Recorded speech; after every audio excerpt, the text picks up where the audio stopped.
Guardians, hello. It's good to see you all again. Welcome back to beautiful Bungie HQ here in Bellevue, Washington, where we come to you from a crisp, cold morning to share a little bit of what's to come with Heresy Act II, and just for fun, a little bit of a sneak peek to what's to come with Act III as well.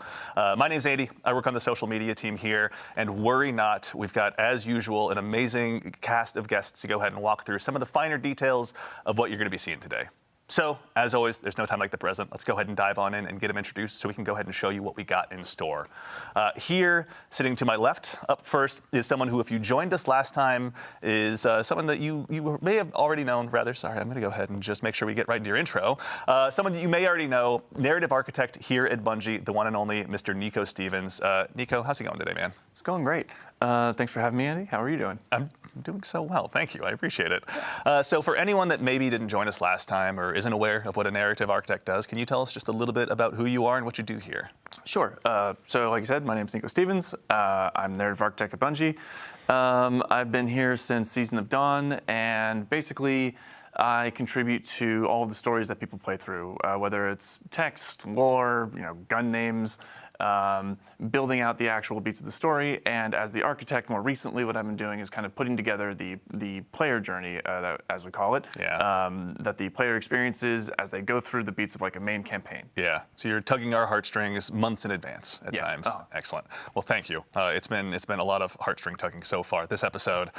Sitting next to him, we have a new face joining us today, a senior designer here at Bungie, Quentin Quinones-Resin. Quentin, how's it going, man? I'm doing well. Thank you for having me here on the couch. Absolutely. Thanks for taking the time to join us. This is your first time joining us, so really quickly, second verse, same as the first. For anyone that doesn't know you or doesn't get the privilege of working with you here at Bungie, can you tell us just a little bit about who you are and what you do here?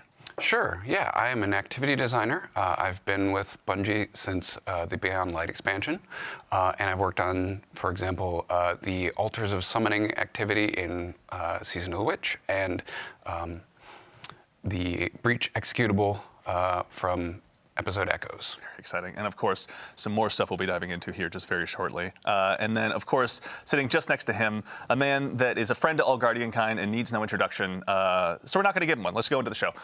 I'm just kidding.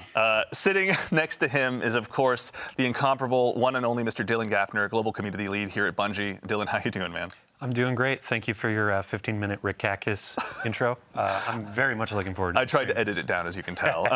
So for anyone that may not have worked with you or your team in the wild world of social media, or is just somehow meeting you for the first time, can you tell us a little bit about who you are and what you do here? Yeah, so Dylan Gaffner, DMGO4, as many know, Breadmaster, the guy that says we're listening.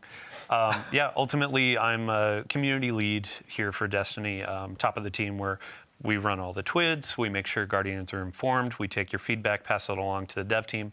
But most importantly, we try to act as like the seat at the table for players. So if there's feedback, if there's conversation around something, or, oh, hey, excitement around activities, we make sure that voice is heard in all the meetings that we go to. Excellent. Well, thank you, as always, for being a voice of the player here in our hallowed halls. We do appreciate it.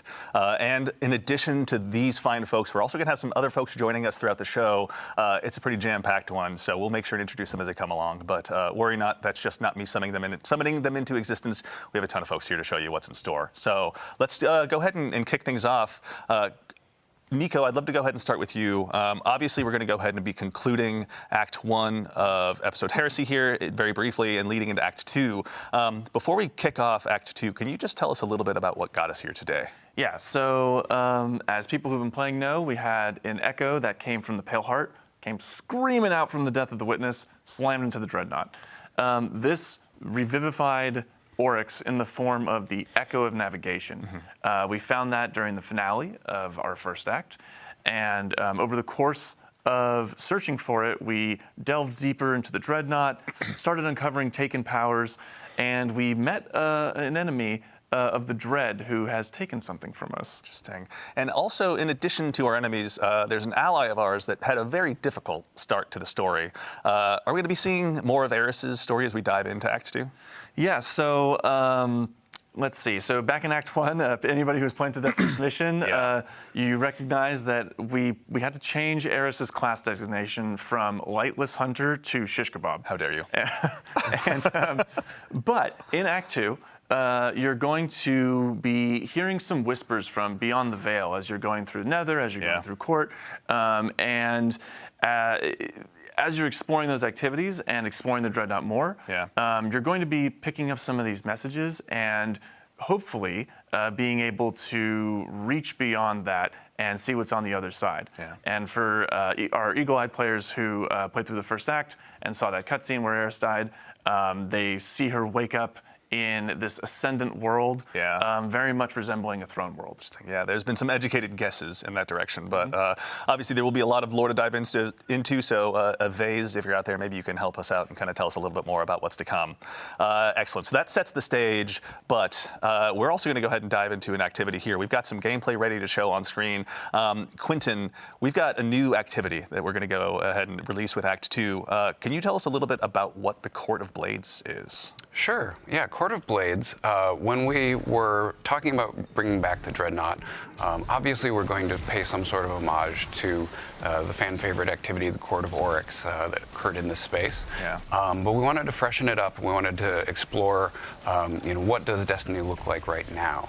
And so taking that and adding to that a lot of the activities recently have been sort of longer form, maybe a little stressful. We wanted to create a shorter, quicker activity that folks can just come and slay out for 10 minutes and have fun. Exciting. So, as we go ahead and check out the Court of Blades, there's a lot of new augments available to players too. Actually, if we can really quickly look, there's some hive statues around. Can you tell us about the augments that players are going to have available to them as they go ahead and try and build their loadout for this activity? Sure. Yeah. What we wanted to do was wanted to take some inspiration from the sort of roguelike things that we've been exploring over the last couple of years with Destiny, making sure that each run feels unique and challenging in its own way. And so what we've borrowed the concept of augmentations from Onslaught.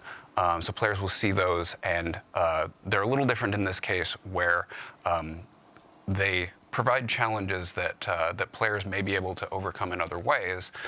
So they're simple mechanically. A single player could go and complete the augmentation, but you might be able to just DPS the boss, pop your super, that sort of a thing, as a way to overcome that challenge. In addition, we've got sort of a randomized set of armaments that players will be able to purchase between phases that will allow them to combat those challenges a little bit. All right, I say we unleash our fire team here as we continue to go ahead and sort of explore what this has to offer rather. But in addition to the augments, there's also going to be some hazards that the Guardians are going to be going up against as well. It's not all going to be just fun and games and building your powerful loadout. Like these folks are here to go ahead and resist you at every turn. What's it going to be like building, your loadouts as you go into this? Are you going to be able to just set one up for the week and move along, or? So the way this is going to work, the augmentations, the challenges that get applied, start to stack the more that you play the activity. And so you might get a really good combination that's very easy for you to blow through. Sometimes you're going to get a really bad combination of a certain boss or a certain augmentation that don't work well together. But we wanted players to have some opportunities to maybe shortcut those, or maybe combine a couple of the armaments that they can purchase and find a really cool combo. And so the armaments will actually rotate on a daily basis with the hope that there'll be sort of a meta that generates each day and then refreshes. So as we had our fire team hop through that portal, Nico was like, "Ooh, I know. What do we got? What do we got?" I had the same reaction actually. So these arenas are going to take place obviously across the system. Nico, can you tell us about the eagle-eyed folks in chat? Obviously, are kind of calling out where they believe that was. Can you go ahead and confirm to us where that arena was? So the title of that area that you saw was Remnant of Silver, and that is on Io. It is in the cradle area where the Tree of Silver Wings was. And as players know, we have seen Mars come back, we've seen Titan come back, we've heard of Mercury, even though we haven't gone back and revisited it yet. Io is really the only one that we haven't really talked about at all. And that's because Io is still trapped between worlds, and right now it is in the Ascendant Plane, fully enveloped by it. And Oryx, through the Echo of or as the Echo of Navigation, I should say, is kind of reaching out to these places of paracausal power, reaching out to Io for this place of darkness, Hive worship, as you see here. Yeah. The Hive have like massive connections to the darkness, obviously. And then one of the arenas that you haven't seen yet is on Europa, which is the first place that we encountered stasis through clarity control, and it is a huge font of dark energy. Yeah, yeah, I can see why they would want to, why Oryx would connect with those places certainly, but no, it's really exciting to get to go back to IO. I think obviously Chad had the same reaction that I had when it was like it showed on screen for the first time. I've been there. Yeah. What is that? It's been a while, hasn't it? Yeah. So when we're going through these arenas, like you were talking about the challenges and the difficulty, with the Court of Blades, are we going to see similar mechanics to Nether, like the health scaling or things like that, or how's it different? We will not be seeing the health scaling and health mechanics from the Nether, so that's a bit of a load off people's minds. This is intended to be a bit more of a less stressful, more fun activity, but the difficulty does escalate after every 2 challengers. And so what we want to do, we've created these sort of light mechanics. You know, what you're not going to see is true raid level experience. This is not a replacement for Pantheon, that sort of a thing. We want it to be match made. We want it to be go in and have fun. The mechanics that you can buy as armaments sometimes will provide antidotes or shortcuts to the mechanics that you're seeing as augmentations. Some of them you may recognize from the Nether. Some of them are going to be brand new, and a few of them are actually going to be things that we've taken from some favorite old exotics, such as Taken, as we see on the screen. Sure. Sorry. How dare you? such as we've taken the effect from Sunbracers off, and that is a thing that you can actually purchase within this this activity using the currency, and maybe combine that with something that increases ability regeneration, or maybe you see a couple of arc flavored armaments and you decide on this run I'm going to use those. Yeah. So it's about mixing and matching and finding what works on a particular a lot of chances run. to really exemplify your build. So also there's, in addition to kind of the standard run through that we're seeing right here, is there a higher difficulty mode available as well? Sure, yeah. For people who like a little bit more of a challenge, we're going to have an expert version of the activity. Both will actually be a really good place to find the Act II weapons. They'll drop more often in both versions of the activity, but the adept versions will only drop in the expert mode. Got it. Okay, so good reason to go ahead and make sure you got your build all tightened up. You're focusing on those augmentations and just, really go ahead and try and slay out, I think, honestly. I'm just going to steal your phrasing there because I can't think of anything better. Sure. To that end as well, Nico, we're going up against, you were mentioning at the end of Act 1, Zivu and Savathun were none too happy with Oryx's answer and demeanor towards us. Who are we going up against as we go ahead and fly through this activity? Yeah, so a little bit of a refresher. The finale, we walked in, we saw the Echo of Navigation, and this is where Oryx learns that we killed him in the Taken King. Yeah. And his response is, "You killed me? Very cool." Yeah. I'm super into that. How refreshing. I was like, whew, finally one less Hive god to be mad at me, Yes, right? exactly.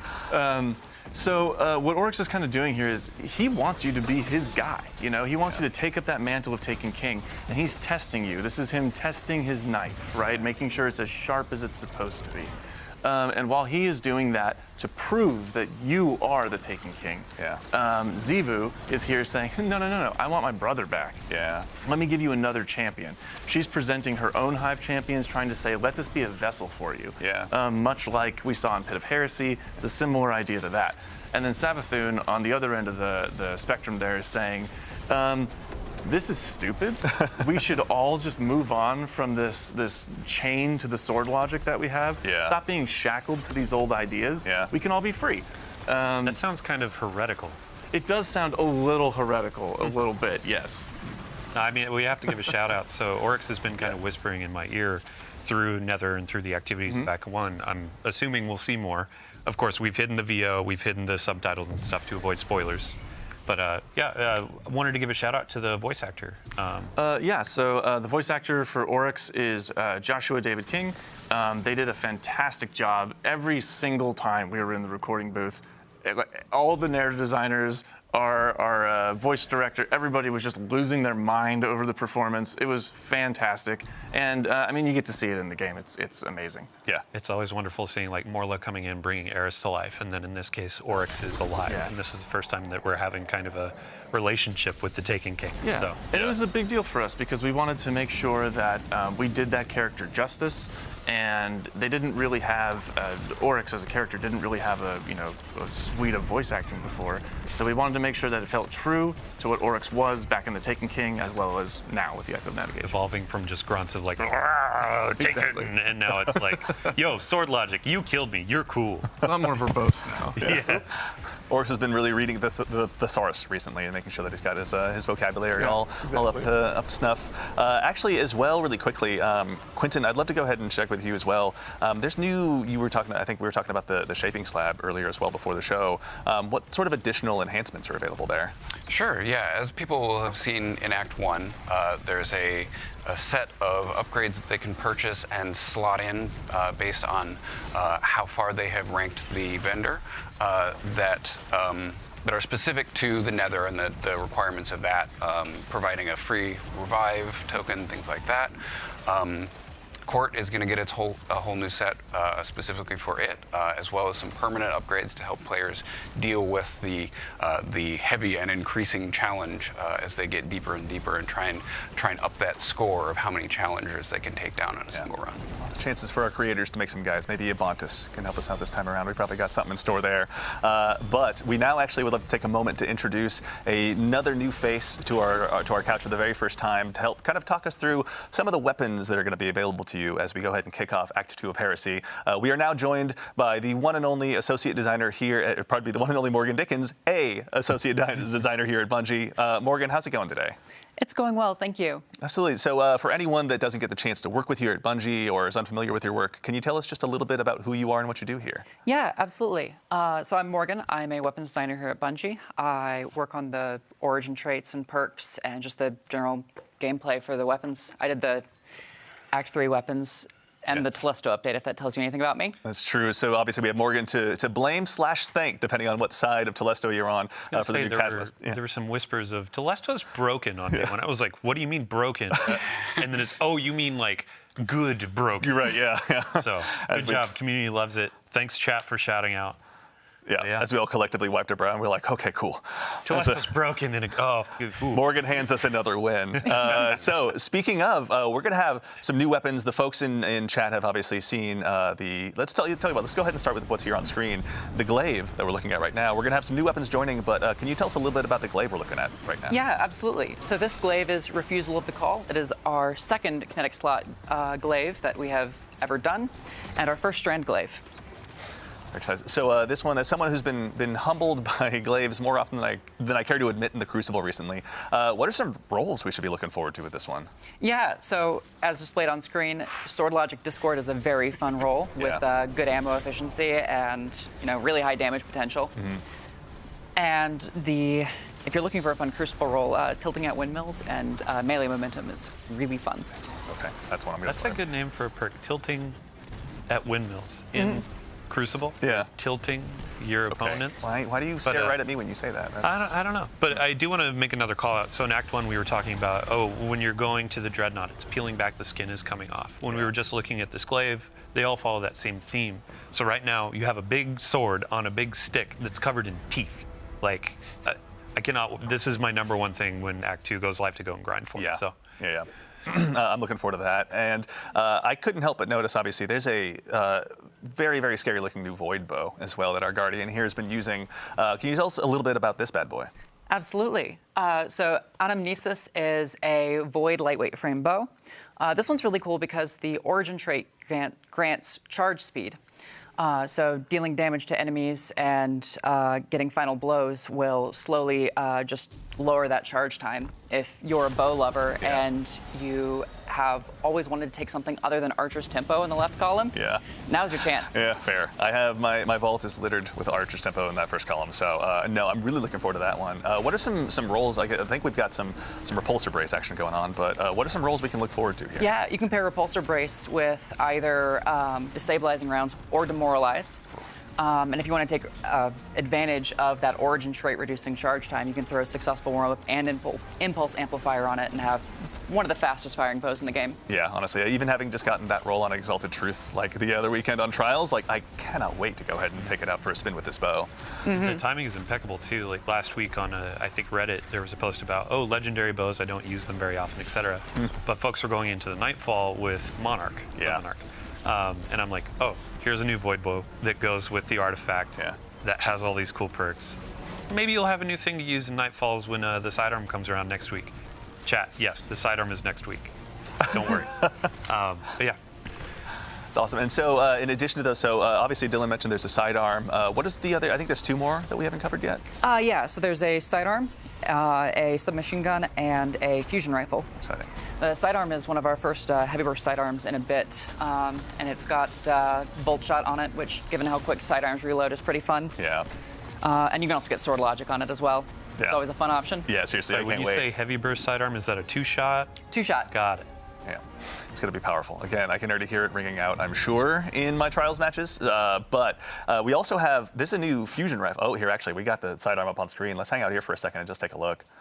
That art style is just so good. I can't get over it. Yeah, the design is really cool, and the glow actually gets a little bit brighter as you stack up the origin trait, which is fun. Oh, that's cool. Super cool, actually. In addition to that, I know we were talking a little bit before the show as well. There's a new fusion rifle in store that sounds pretty terrifying if you're going up against us. Can you tell us a little bit about what's in front of us right now? Yeah, so Afterlight is another weapon that really benefits from that charge rate boost. And it's got a couple of fun options for DPS with that. If you're willing to put in a lot of work, Ambitious Assassin Reservoir Burst with that origin trait will stack up in a couple shots and will do really, really high DPS until you lose Reservoir Burst. Of course, yeah. And if you're looking for something simpler, you can always do Lead from Gold and Vorpal Weapon. True. Yeah. This version of the weapon is one of the heretical arsenal versions too. So if you're going into the expert difficulty of Court, you can get some of these to drop as you're playing with your friends. It has the 2 perks in each column, and then it has the extra origin trait from King's Fall, narratively tied in. Pretty good. Yeah. Thank you, Sandbox team, for the cool stuff. As Thank always. you, Sandbox team, for the cool stuff. Yeah. But then also on top of that, you have your Tome of Want. So if you're just looking for rolls, trying to get more of the sidearm, the fusion, etc., these will be additions. You go and you get your slabs from the chests or doing the activity, and then you can use it in the court to get more drops, or you can actually go into Nether or go into Crucible or whatever and have a couple of those extra drops come in too. Very exciting, yeah. And it's like, I don't know, I was getting like mini Plan C vibes from that one. Like, I'm super excited to see how I can work that one in. So the sandbox is always obviously rather going to be enriched by some new legendary weapons, but our good friend, the Barrow Dyad, is going to have some new additions to their perks as well this time around. For anyone out there like myself who's gone ahead and added that to their loadouts recently, what are some of the updates we can expect there? Yeah, so Barrow Dyad is getting 2 new Catalyst perks in Act 2, with 2 more coming later. And some of the fun options there are One for All and Target Lock. Not many exotics have like damage perks on their Catalyst, but this one you can really alter your play style. Yeah, I feel like Target Lock is almost made for that one. It's going to be super exciting to take that one out for a spin. I'm going to be excited to see what Maven comes up with as a build video. Yeah, absolutely. Big shout out, Maven. Thank you very much for all your build videos. Can't wait to see some more, obviously, along the way. And sorry, it'll be 2 yeah. catalysts go live on Tuesday next week on the 11th, and then we have 2 more coming in Act 3. Cool. Okay. So still more to unlock, but obviously Barrow Dyad's potential is starting to really continue to build, obviously. And if you haven't gotten it, that exotic quest, shout out to our activity designers. Like, I was blown away. And if you have some problems with like kind of insects and holes and stuff, it's a little creepy. So be prepared. But And actually, okay, we're taking a look at Barrow Dyad here really quickly. This is one where if the Guardians out there haven't had a chance to get their hands on it, as Dylan mentioned, the exotic quest is live right now, but coming next week, we've got 2 more catalysts that'll be hitting. So looking forward to expand that. And actually, while we're here in menu, we'd be remiss if we didn't take a look at our friendly neighborhood artifact as well. As has been the case with the Act, our artifacts have continued with expanded with another row. Can you tell us a little bit about what we got? We only got 5, so I vote we go ahead and just dive in and check them all out. Yeah, absolutely. So the primary theme for this one is trace rifles with a secondary theme of like element matching. So in the left column, you have overload trace rifles as a new anti-champ option. And then we have a new trace rifle perk, Beam Medic, where rapid trace rifle final blows heal both you and nearby allies. This is a fun thing to pair with the new detonator beam perk, which will help you get those multi-kills. Yeah. Yeah, very looking forward to it. I'm just continuing, like I'm already imagining how I'm going to get Microcosm back into my loadout. Honestly, already, like I cannot wait. Well, I have good news for you. Skipping ahead to the fourth column perk, Harsh Refraction. Trace rifles do more damage to targets with debuffs that match their element type. And this is always on for I was going to Microcosm. say, all right, so Kinetic is going to be a very happy camper in that case. Uh-huh. Oh, I can't wait. Any others that we want to look at before we go along? I know we have a little bit of extra time here. Yeah, absolutely. So for Microcosm, if you want to just really double down on that, Limit Break is the fifth column perk, and it will get you increased super damage when you are either critically wounded and you cast it, or when you have an elemental buff that matches your super type. Perfect. And actually, while we're here, we may as well just take a look. What awaits us in the third column as well? So the third column is a new artifact perk that will help you get more access to elemental pickups like tangles or fire sprites. Rapid final blows with a kinetic weapon or a weapon that matches your equipped super will, grant you one of those. Perfect. And it can be boosted by the Tome of One. Very exciting. All right, so our trace rifles are really going to go ahead and get a lot of additional mileage here, it looks like, honestly. I got to give a shout out to our icon artists too. So like Prometheus lens is my favorite trace. Like laser tag weekend, some people just immediately melt and they're like, oh God. But that was a really fun I was going to say, you were not one of those. Yeah. Oh, I was so excited. We had Urk at the time reached out and asked, can we put Prometheus lens on Xur? And I was like, why would you do that? Yes. But yeah, with these perks, I'm going to go out and burn down the world with Prometheus lens. Like Microcosm will pull out for the boss DPS, but just for like running through court, running through Nether, I'm going to be like, let's burn some stuff. That's right. I'll have your back. I'll have the Microcosm. You take Prometheus lens. It's going to be a terrible day to be Hiver taken for a little while. Hit me up on Discord, and then I'll ignore you for another week. And then as always. I don't. Well, that's right. That hurts still. Okay, it's right in front of all of our guardians. Okay, so while we're also checking out the artifact, we've got we teased at the top of the show. We're gonna do some Act 3 teases as well. Can you give us a tease or what the theme rather is of what that last row is gonna be? Yeah. So the primary theme is rockets. We have a new perk that will help you clear rockets without needing to reload or spend ammo. And then there's a secondary theme of Strand with a new way to access Woven Mail. Okay, very exciting.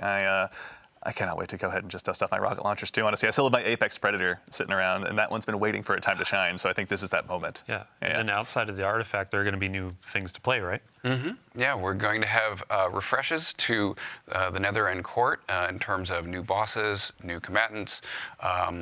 If you're familiar with the pressure events from Act 1, the blights that you have to destroy, there's new and devious versions of those that are coming to Nether.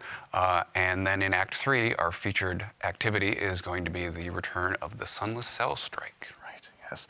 Any Guardians who remember their fond Destiny 1 days of having that like huge batch of thralls running at you up the bridge, now's the chance to check that out. But actually, we were talking before the show, it's probably not going to be Alakul. Yeah, Nico was mentioning, so Alakul was down in the deep, dark dungeon hole and then became a light hive, the Guardian Hive.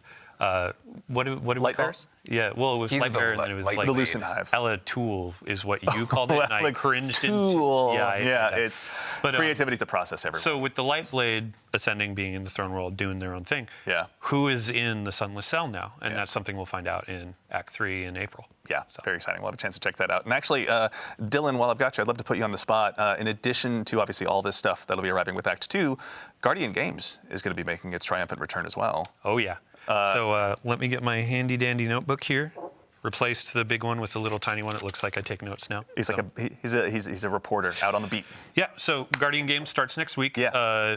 March 11th, right at Reset alongside Act 2. For folks that don't know what Guardian Games is, we invite our hunters, titans, and warlocks to come in, battle it out, and see, well, who's best. We have a celebration in the tower. It's all decorated, and we'll have a ton more detail in the Twit on Thursday, so tune in for that. But I just have a couple teases of we have a... Please. You put it best, bite-sized boss rush mode. Yeah. So it's not going to be like a court. It's not going to be like a Pantheon. But now we have a challenge of, hey, go in, burn down some bosses, get as many points as you can, and then you can get some new rewards. Yeah. So when it comes to rewards, we have some really cool armor. This is going to be Eververse. You can earn it for free through Bright Dust. So go in and do your seasonal challenges, do your Pathfinders. There are going to be some weekly bounties that get Bright Dust. And you can see that we're going with more of a gladiator theme, where previous it was like, let's go into sports, let's go into these things. Now it's like, hey, gladiators. You're going to go in, you're going to destroy these bosses, and it's going to be a really good time. Yeah. I'm excited for that hunter cloak for sure. Seriously. And then all players are going to be getting a specific class item to engage with the event as well. That's right. So, Okay, yeah. the hunter is holding our new premier legendary weapon that's going to be coming out. Right. And now I pass it off to Morgan because there's some really cool perk rolls that you can get on there. Yeah, absolutely. So we had the arc trace rifle in Iron Banner, which has more of a PvP focus. This one has more of a PvE focus to go along with the boss slaying theme. Yep. It's got some fun perks in the left column, including overflow and triple tap and eddy current if Yeah. you just want to double down on the arc perks. And it's got our new detonator beam and jolting feedback alongside rolling storm as well. Okay, this one's going to be a lot of fun. Oh my gosh. Does it have a jolt shot too? I don't think it has jolt shot. Okay. But just like you can go in and do almost every single arc verb with this thing, depending on your role. So Yeah. better you do in the activity, the more perks you can get on these things. So double perks in each column. And then we have some returning weapons for Guardian games as well. Yeah, Hullabaloo is coming back. That is the heavy grenade launcher that shoots the 3 waves. It is getting the new Rolling Storm perk, which is obviously really fun on a weapon that can clear ads so quickly. Yeah. And I personally like pairing that with Demolitionist, so you have a easier access to something that lets you discharge bolt charge as well. Yeah. Yeah. And then it's got Envious and Cascade Point as well, which is a fun roll from last year. Very nice. Yeah, my dad's a big Hullabaloo fan. He's got one with chain reaction that is devious against all that's saying against us, so I cannot wait to see this one in the wild. We also have Taraxipos, the Strand Scout Rifle returning. It's getting the new perks Lone Wolf and Tear. Lone Wolf explosive rounds is devious in the Crucible. Yeah. I was just having so much fun, too. How can you do this to me? No, I'm going to get one of my own. Who am I kidding? Yeah. And of course, we have the title coming back. And it will still have Repulsor Brace destabilizing rounds, but it's also getting Recycled Energy and Demoralize and To the Pain. Demoralize is like my favorite perk name from this episode because it's legitimately like, oh, you're all weakened now, baby. Let's go to work. But title is going to be great. I've been trying to get that for the last couple of years with a good perk roll, and now there's a bunch of really cool stuff to get on it. Yeah. So there's obviously a decent amount of stuff to go ahead and be chasing down in game between the new armor, the new trace rifle, and obviously the refreshed rolls. But Dylan, as well, I'd love to put you on the spot. There's going to be stuff out of game available to Guardians as well. Yeah. So tell us a little bit about what's available there. Yeah, every year we have a Bungie Rewards component. So big shout out to Natalie, our rewards team. But we have a really cool jersey that we're going to be offering this year. So go in, do your triumphs, earn your title, and then you can earn this really sweet jersey. Yeah. So there are going to be a couple other things that you can go in and get as well. But this is, I think you and I were talking about, hey, you go to a Sounders game and now you can have a fellow Titan or a Hunter show up and be like, hey, so Warlocks are pretty nerdy, right? So why are you here at a Sounders game instead of reading a book? Yeah, right. That's my. We also have a sample here in the studio. This is a large, just for folks that want to see it. Huge Really again. cool. Shout out to Natalie getting one of these early, huge win. So huge thanks to our 2025 Guardian Games. Yeah. Looks really good on the back. That's so cool. Thank you for my fashion corner. You know what? You've got more on the way, but we can also tease that later. But no, really cool to get to see one of those in person as well. All right, so now, as we've obviously had a chance to dive in, with a little bit of what is to arrive in Act 2, we've got some Act 3 teases for you as well. And so we'd like to take an opportunity here to welcome 2 new folks to the couch that we have magically brought in. We'll go ahead and start with the fine individual to my left, who you may have met by way of some of our Bungie Vidocs in the past, or if you work here, she's brandishing a small bottle of teeth. Yes, actually teeth at you during our Teams meetings. I'd like to introduce the one and only Nix Kinney, a producer here at Bungie. Nix, how's it going? Hey, Andy, it's going. You owe me. No, happy to be here. Super, super surprised that you asked me to be live. No, of course. Glad you could join us. For anyone that may not have met you by way of our Vidocs and is just meeting you for the first time, can you tell us a little bit about who you are and what it is you do here? Yeah, I'm a producer here at Bungie, and I've produced a number of teams from activity design, free roam lost sectors, strikes, to world art, palette lighting, skies, VFX, and most recently our sandbox weapons team with Morgan, who was just here, and my production darling, Rigger 9. That's right. We will. That is a Charlie Brown-ish line for now because we're going to introduce that in just a moment, I promise. But of course, we're going to go ahead and make sure and introduce right next to her, Rodney Thompson, a senior design lead here at Bungie. Rodney, how's it going? Doing great. How are you? Doing well. Thank you so much. That's so nice. Anyone who may not have had a chance to meet you or doesn't get a chance to work with you here at Bungie, can you tell us just a little bit about who you are and what you do here?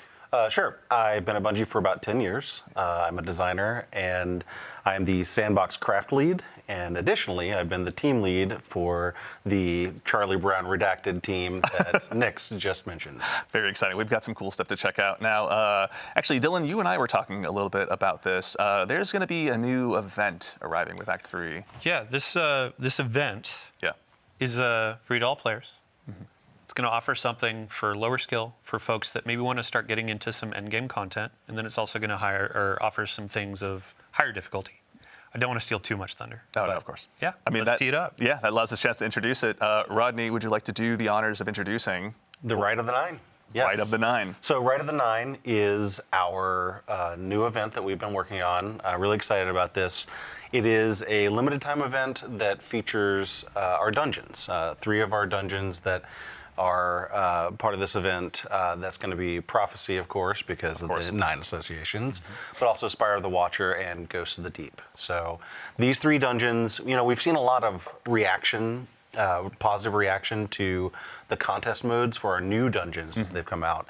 And we were thinking, what would it be like if we were able to go back to our older dungeons and experience that kind of level of challenge and see how things play out in these older dungeons with some tweaks and some tuning and some additional modifiers and things like that to really bring the challenge up to kind of contest mode levels, right? So we're like, okay, we got this great set of dungeons. Let's really put the screws to our players and see what they can do in a hard mode for these dungeons. Yeah. But then at the same time, we were like, well, a lot of these dungeons, there's a lot of players out there that haven't gotten to experience them because they can be pretty intimidating. They are, mechanically a little more intense. They don't do a lot of hand-holding in the activity. And, they often require, or at least, incentivize you to play with other players, right? So we were thinking, what if we could take this event as an opportunity to introduce these classic dungeons to a whole new audience by way of what we're calling Explorer mode. And so basically we've got new stuff at the top end in Ultimatum mode. We've got new stuff for players, or new opportunities for players to learn the dungeons in Explorer mode. And then we have Eternity mode, which is sort of aimed at our middle of the road experienced dungeoneers. So we've kind of got something for everybody. Excellent, awesome. Well, we've got stuff to actually show live out here. Tell you what, why don't you guys tell us just a little bit about where we're at right now? Sure. So this is the social space for the event. Eagle-eyed veterans might notice that this is the 3rd Spire social space. It was originally used for the Trials of the Nine PvP event. But it's been a while. It's been since year 1 since you could go to this space. So we're bringing it back for the Rite of the Nine event. You can see off in the distance there as our brave/reckless guardian runs off into the horizon. You can see, there we go. It's a death button intrepid one at that, so. You can see the Spire of the Watcher tower off in the distance. That's indicating that during the week that we have this set for, Spire is the featured dungeon. So there's going to be one of these 3 dungeons featured during each week of the event on a sort of rolling basis. Okay, So here we're obviously this is a familiar face as well. What are some of the things we're going to be able to get up to here? Obviously, thank you, Gemini. We appreciate the introduction.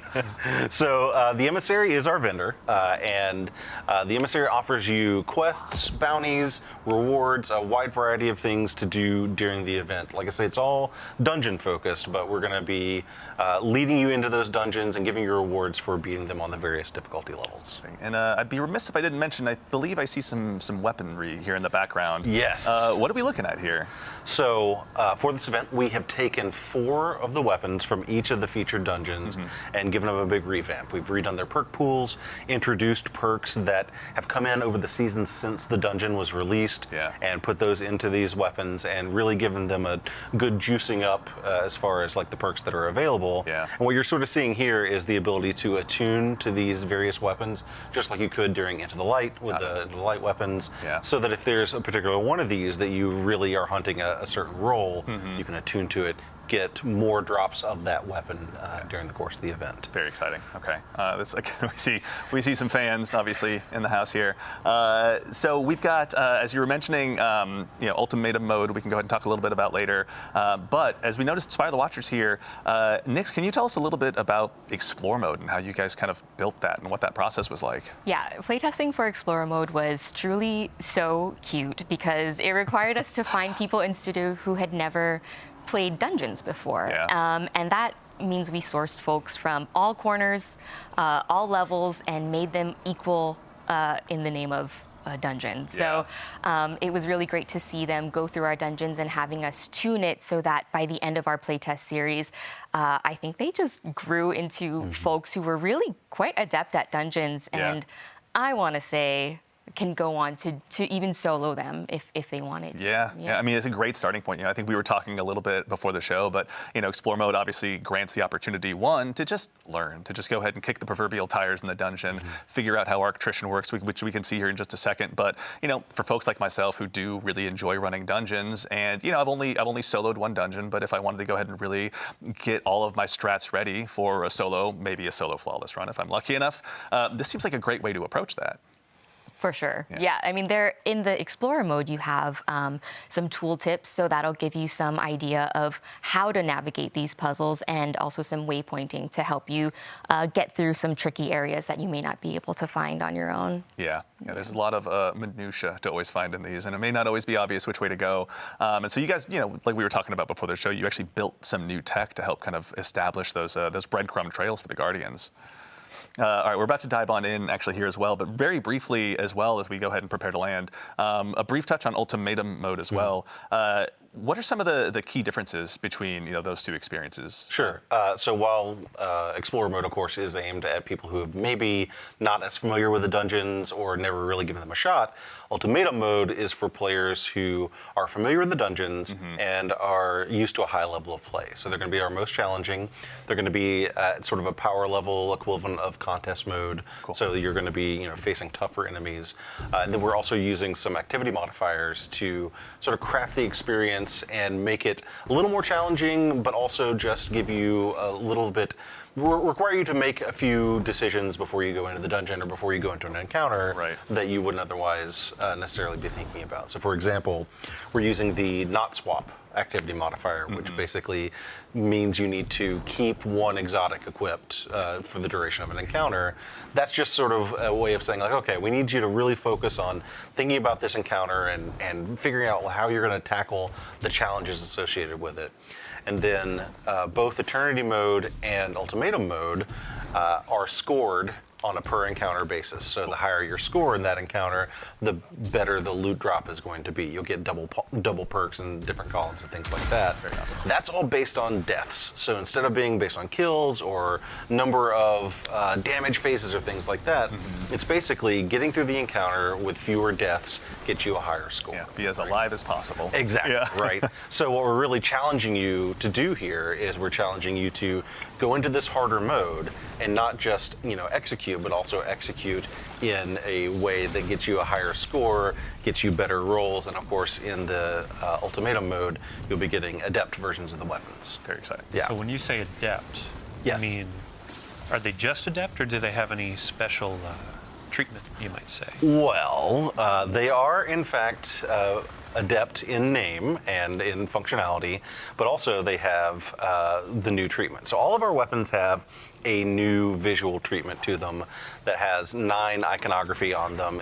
And let's see here. Yeah, we got some that are coming up right now. There we go. So this is a great example of a sort of baseline drop of new Pacific Epitaph that has the new visual treatment. You can see the 9 iconography on it. And you can also see like it's got the color palette at base for it.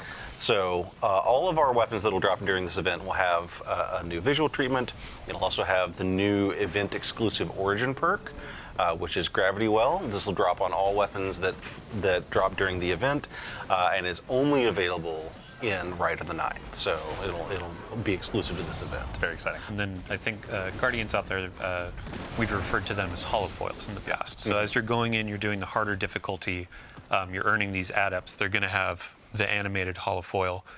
giving that galaxy background, Yeah. kind of showing I ascended the mountaintop. I actually went and earned this really dope loot, Yeah. and I did it in a way where I got my god rolls. As someone who's still brave, or rather proudly wears his brave arsenal as much as he can, I cannot wait to go ahead and dive into this. So actually as well, now that we're in Explore mode, checking it out, Rodney, can you tell us some of the key differences, key changes you all made to make this a more accessible experience for new Guardians? Sure. So one of the things you'll note is that we're using the in-world tooltips to teach you some of the mechanics. So this is something we've seen used in the Nether and in other places in the game so far, and we're continuing to expand that out as a teaching mechanism. So as you are playing through Ultimatum mode, you'll see these tooltips come up, and we have them all over the place anytime a new new mechanic gets introduced. Got it. And it basically is a way to, in-world, see, like, okay, this is how this mechanic works. We're also using waypoints. Here's a great example of one of our teaching waypoints that sort of shows you, hey, here's where the path is supposed to go, and kind of direct you in a lot of the places where there are, not as obvious paths through the dungeon, right? Yeah. But yeah, like those tooltips and waypoints, we're using those in the encounters to teach you the mechanics. And we do that like the first time you see it, so that later in the dungeon, when you are encountering that mechanic again, you'll have already learned it, and you can take your time and read the tooltips, execute the mechanic at your own pace. One of the things we've done is we've removed darkness phases, and we've reduced the revive timer down to 5 seconds in Explorer mode. Very nice. So that there is no real penalty for failure. Yeah. So if you're just trying to learn the mechanics and you go in and you want to look at the tooltips and follow the waypoints at your own pace, and maybe you get overwhelmed by enemies or whatever, that's okay, right? Like you can kind of take your time. Yeah. I think one of the things we've seen is that a challenge with a dungeon, in addition to the mechanics and the combat challenge, a lot of it is just you have to sort of learn at a fast pace, right? And so what we're trying to do here is make it so you can kind of learn at your own pace, so that once you're comfortable with these mechanics, then you can jump into either Eternity mode or whatever with other players and know the mechanics because you've not been sort of pressured to execute perfectly the very first time. Yeah. In that first encounter, so you're connecting nodes in a circuit breaker to open the door. Yeah. And the waypoints are breadcrumbs, so it's like hit the first circuit and then you see a waypoint for the next in Explore mode. So your ad clear aficionados, they are now learning or being given the opportunity to learn, oh, this is actually how this pathing works. This is how this mechanic works. So when you bring them in, or when I bring you in later. So why did you stare right at me when you were talking about ad clear aficionados, man? No reason. But yeah, it's like when you bring them into the higher difficulties of the mode, then it's like, oh, hey, you remember where those waypoints were? You were able to memorize it. You have this like memory. Now you can come in and execute at a higher level. It's aspirational content. Yeah. And here's actually a good example of one of our shepherding mechanics that we've introduced. So basically, we hear a lot of people say like, oh, I want to take my friends through the dungeon that have never been before. A lot of these traversal sections can be really challenging. So in this section of Spire of the Watcher, for example, once one player gets to sort of the midpoint of this traversal section, we have these helper platforms that rise up from below, so that a player who's maybe struggling a little bit with that section can follow along and continue to make progress forward, even though they may not have been able to execute the jumping part. Yeah. Even a warlock can make it through. Even. I'm throwing shade. Guardian Games is coming up. I gotta go ahead and get my jabs where I can. So I think I want to put Nyx on the spot. As players are going through this, like we have a bunch of rewards, not just for Explore mode where you're getting the normal drops and all that, but overall through this event. So. Oh, yeah. Well, you get 5 new emblems. Emblem for you. There it is. Yeah, collectors, get ready. An earnable weapon cosmetic and a hoity-toity event exclusive title that you can get from doing some challenging challenges in Ultimatum mode. Yeah, it's going to require a lot of participation, I think we were talking about before the show. Like, these are not ones you're going to be able to earn right away. It's going to take some time. Yeah, it's going to take some blood, some sweat, some tears. Yeah. Maybe an ambulance ride, everybody. On your daily playthroughs, it's like, here are my weapons, but then you have the overarching goal of like emblems for the collectors or the title, so you can show off in the tower like, I'm the dungeon delver. We don't have the name solidified just yet. But It's not locked in. It'll it's not come. locked in. All right, cool. It'll be Well, I'll fun. tell you what. Speaking of things we do have locked in, so we've taken a little bit of a look of what's here at Act 3. Dylan, I'm going to go ahead and take this chance to put you on the spot. Starting very soon, or if not recently, Moments of Triumph are back as well. So, I mean, we just walked through. Sorry, I just put that down. So That was very authoritative, yeah. yeah, we just walked through like here's what's coming in Act 2, here's Yeah. what's coming in Act 3, and then here's what's coming with Rite of the Nine later in Act 3. Right now, if you're so inclined, Moments Yeah. of Triumph just started like what, an hour ago, 2 hours ago? Yeah. We have some cool rewards that you can earn as you're prepping up for the next acts, as you're getting ready for what's to come. Cool cosmetic ghost. There's going to be a sparrow that's going to be really fun to earn. Nice. Actually, I think we can take a look at those really quickly yeah. as well. There we go. All right, there we go. There. Perfect. So with Moments of Triumph every year, we basically celebrate the previous year of content, ask players to go back in, check out your triumphs, get some of these things done, do some Grandmasters, raids, etc. Yeah. And then you can earn some free cosmetics in the game. Very cool. On top of that, we also have our yearly Bungie Rewards t-shirt. Yeah. So I think I own go. 6 of these at this point, maybe 7, but this is the 2024. And we go. yes, I'm going to call take a this look. out for my friend Matt. 2024, because it's the previous year, not 2025. Yeah. T-shirt, which is really fun. We have a sample here in the studio. Thank you again, Natalie. Very excited. This, I believe, is a large as well. Let's make sure. Yeah, large. So basically my size. I'm 6'1". Yep. There we go. But yeah, you can get your customization on the sleeve of your gamer tag or your player name. Very nice. And then when you're walking around in the outside world, people can see you for the nerd you are. Yeah. Shout out to the individual who yelled Dead Orbit forever when I was walking around in my Dead Orbit t-shirt the other day. Very nice. But yeah, very frequently it's like you see people in their raid jackets, you see people in their Moments of Triumph t-shirt.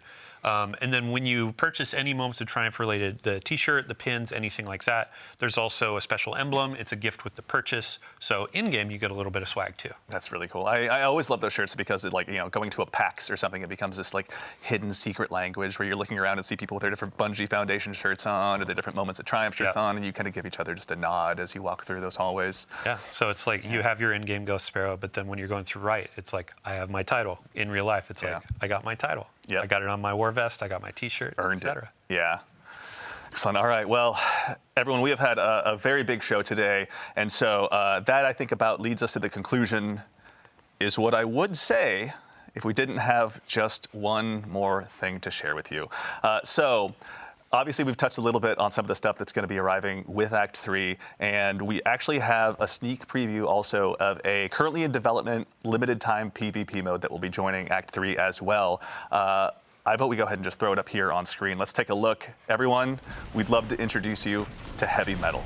Heavy Metal is an opportunity for you to go ahead and take out a team of Drake tanks against a team of Briggs, so you can test to see, whether you're good behind the barrel of a gun or behind the barrel of a Brig. But this is one that just the playtests, pardon me, have just been absolutely insane to watch. Yeah, I'd say since day one of Beyond Light, players saw the Brig come to the game. And Yeah. they're like, when do I get one of those? Fair and question. this is the answer from the development team. Yeah. But we had to make it a little competitive. Guardians have had their Drake tanks since Destiny 2 launched. Yeah. They're really fun. Let's see, when you get into matchmaking, who can come out on top. Yeah.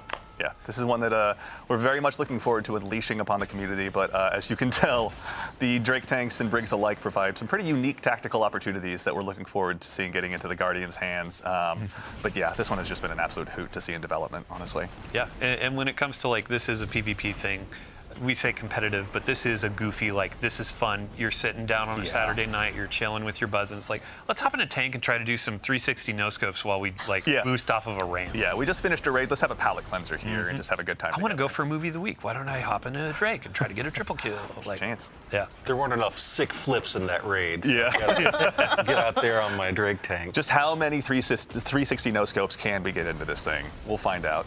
Does the Drake tank have a scope? I don't think so. But yeah, that's something we'd be remiss if we didn't take a chance. Sorry, off screen they just did a huge jump as well. But we'd be remiss if we didn't take a chance to show that off to all of you. So that, for real this time, concludes our show. So a huge thank, of course, to Nico, Quentin, Morgan, to Nix and Rodney, and of course the one and only Mr. Dylan Gaffner there for joining us today. We Well, really thank you appreciate you for guys taking the time to tell us a little bit more. Sorry? Thank you for hosting. I'm also here. But of course, more importantly than even me is our fire team in the back of house. We've got Peyton, Ashley, and of course, my compatriot in social media, Mitch, out there helping us go ahead and do the heavy lifting behind the scenes. Thank you a ton for joining us as always. To the crew here in-house that puts on the show and has to deal with the likes of me, thank you all so much for your time. We really appreciate all of your help. And of course, we'll also, pardon me, ask you all to go ahead and stick around for just a little bit longer, because before we conclude the show, we're going to go ahead and raid Bergen's Star. So do us a huge favor.